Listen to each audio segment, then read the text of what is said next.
Hello, South Pacific family. It is good to again be able to speak of our mission and our goal of reaching and making disciples for Jesus. As we have our 3 points that we focus on: community, prayer, and leadership development. Last month we talked briefly about community and rest and resting. And now this month I just want to touch on prayer.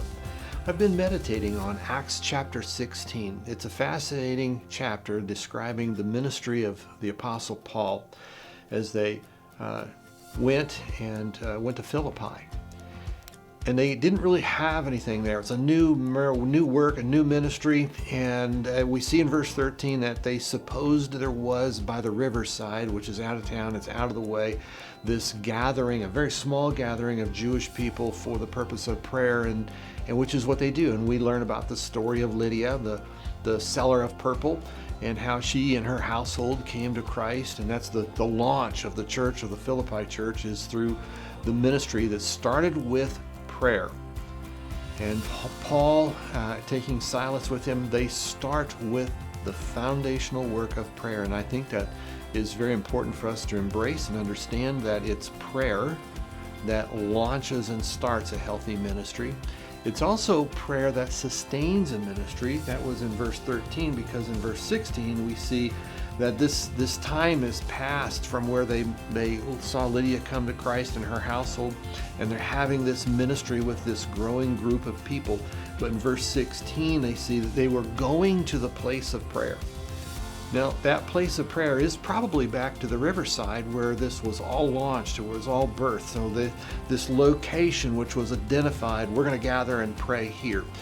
That's the day, that's where they were going. They were going to this place of prayer. Why? Because Paul and Silas understood, if this ministry is going to happen, if this church is going to be birthed, if it's going to be launched and have any life and health in it, it's because of prayer.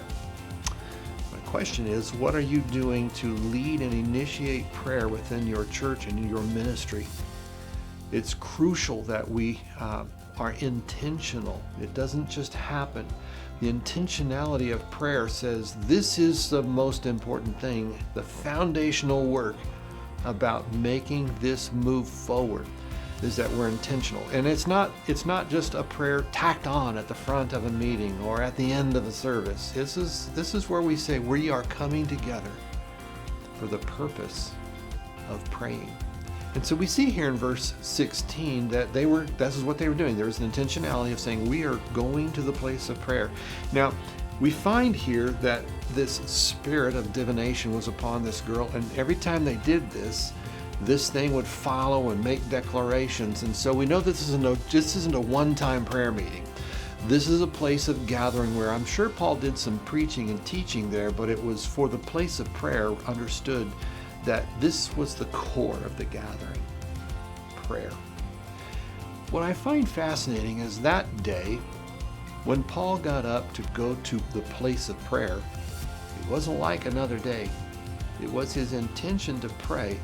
But instead, he's wrongly accused, he's beaten, because why? Because God worked in a real powerful way. He rebuked the demonic spirit, the spirit left, and now everything turned on him. And within that 24-hour period, they were thrown in jail, they were wrongly accused, they were beaten and put in stocks. And we find that verse 25, about midnight, Paul and Silas were praying and singing hymns.